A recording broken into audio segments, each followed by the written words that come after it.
Hello everybody. Welcome to my YouTube channel. I am Zachariah the Ghost. I was watching episode 13 of The Wife. Remember, we're still on season 3.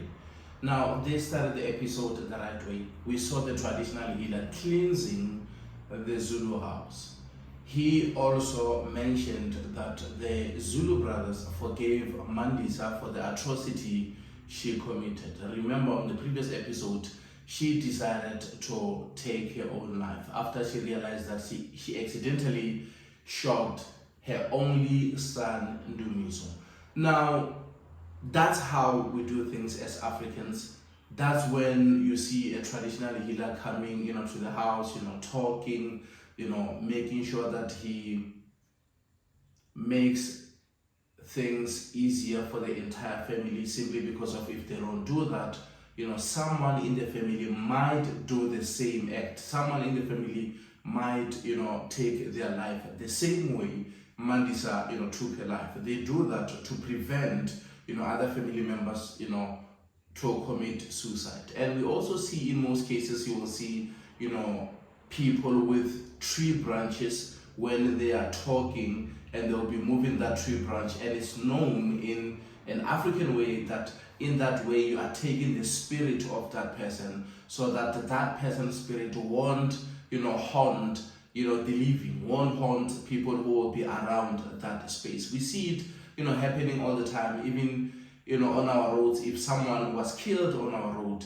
or if someone was involved in an accident, normally they will bring a traditional healer, and the family members will go there with a tree branch to make sure that they take that person's spirit and they take that person home, so that that person cannot cause more accidents, and that person cannot cause more situations like how they died. Because spiritually, there is a spiritual warfare, and these kind of things, they do happen. And that shows that Africans understood these things way before the so-called men of God will come and tell you that they will chase the evil spirit, or they will chase the demonic spirit, or these other spirits which are in our day-to-day lives. And it really shows that Africans were so smart to understand the power of spirituality. So when they did that, it was just a great scene. I loved it.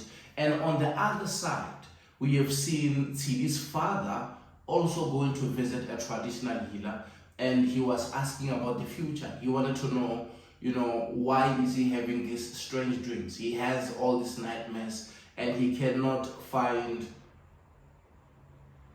peace, and he also don't know the meaning of those dreams. And that's when the traditional healer told him that the ancestors are not happy about what you did, because you tried to force her to get married to Sefako, and they are not happy with that. And you have to accept her choice. If she doesn't want to marry Sefako, let it be, give her the freedom so that she will do what she likes. But the father was so concerned about the kingdom, was so concerned about who will rule their nation. And the traditional healer made it clear, as stubborn as the father is, he made it clear that, this is the battle that you cannot win.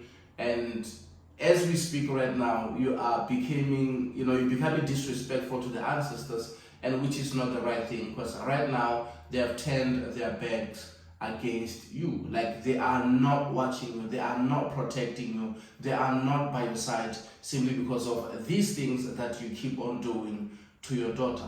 Now, the father went home, sat down, and he spoke with Tsidi about the whole issue. And of course, Tsidi has to tell the father, like, I told you so, And instead of the father acknowledging that he was wrong and give Tsidi her position, he decided to tell Tsidi to convince Naledi to accept Sefako instead of getting married to qhawe, because she worked very hard so that she can occupy that position to become the queen, to become the ruler of that nation. And now when they are giving the title to the younger sister, it doesn't sit well with her. And in the meantime, The younger sister was with Tsietsi at work. They were talking about the whole thing because, she was not happy about, the lobola that, qhawe want to pay. Because she said to Tsietsi, Ntwana, I'm not happy about the whole thing because I feel like, this marriage will ruin everything. We are cool the way we are. And Tsietsi wanted to know more about everything. And that's when, he told her that, you shouldn't go through with it. If you don't feel good about it, don't put yourself in a position where you will regret later, because I know you. Once you are not sure about something and you go through with it, it always ends bad. It always ends in tears. Do yourself a favor. Don't marry him yet. Figure some things out before you can, proceed with that, wedding plans and everything. And that's when, Naledi was like saying, Ntwana, you know me, and why don't we just date, And Tsietsi liked that because she said, why don't we just date? And she also mentioned something that, Tsietsi also said, yeah, let's date. Why not? And that's when Naledi said, we cannot date simply because of you are not making a move. That means all this time, she liked Tsietsi, but Tsietsi, didn't make a move. Tsietsi didn't speak with her. Tsietsi didn't tell her how he feels about her. So she was waiting for Tsietsi all along to make a move, but Tsietsi was so afraid to make a move simply because of she's a princess. She comes from a royal house. And we saw them, hugging. She said, no, come, give me a hug. When they were hugging, he was even, smelling, the... women have this other stuff that, spray things that they put to their hair, whereby it just smells so good. Even if when she's hugging you, you can feel that, okay, my woman, she's top class. And he was like smelling that hair and, yeah, man, he loved that. He loved that. And we also saw that qhawe on the other side, he was busy talking to Mqele, and he told Mqele that, we are brothers. I want us to go back to Northwest to speak with Naledi's father so that we can apologize, I know how you feel about him. I also don't like him, but I want to do things the right way. I want to fix the relationship between Naledi and her father so that I can marry her, and I cannot marry her if I cannot go there and, fix things between us, So they spoke about going to Rustenburg to go and speak with, the father, and they decided to go and buy, 4 cows that at least, as we call it, vulamlomo, at least skin swallowing, when they get there, they will just bring, not to be part of, the Lobola negotiation, but it's like a token of, it's a thank you, it's a way of showing appreciation and respect, to another family by saying, we apologize for what we did.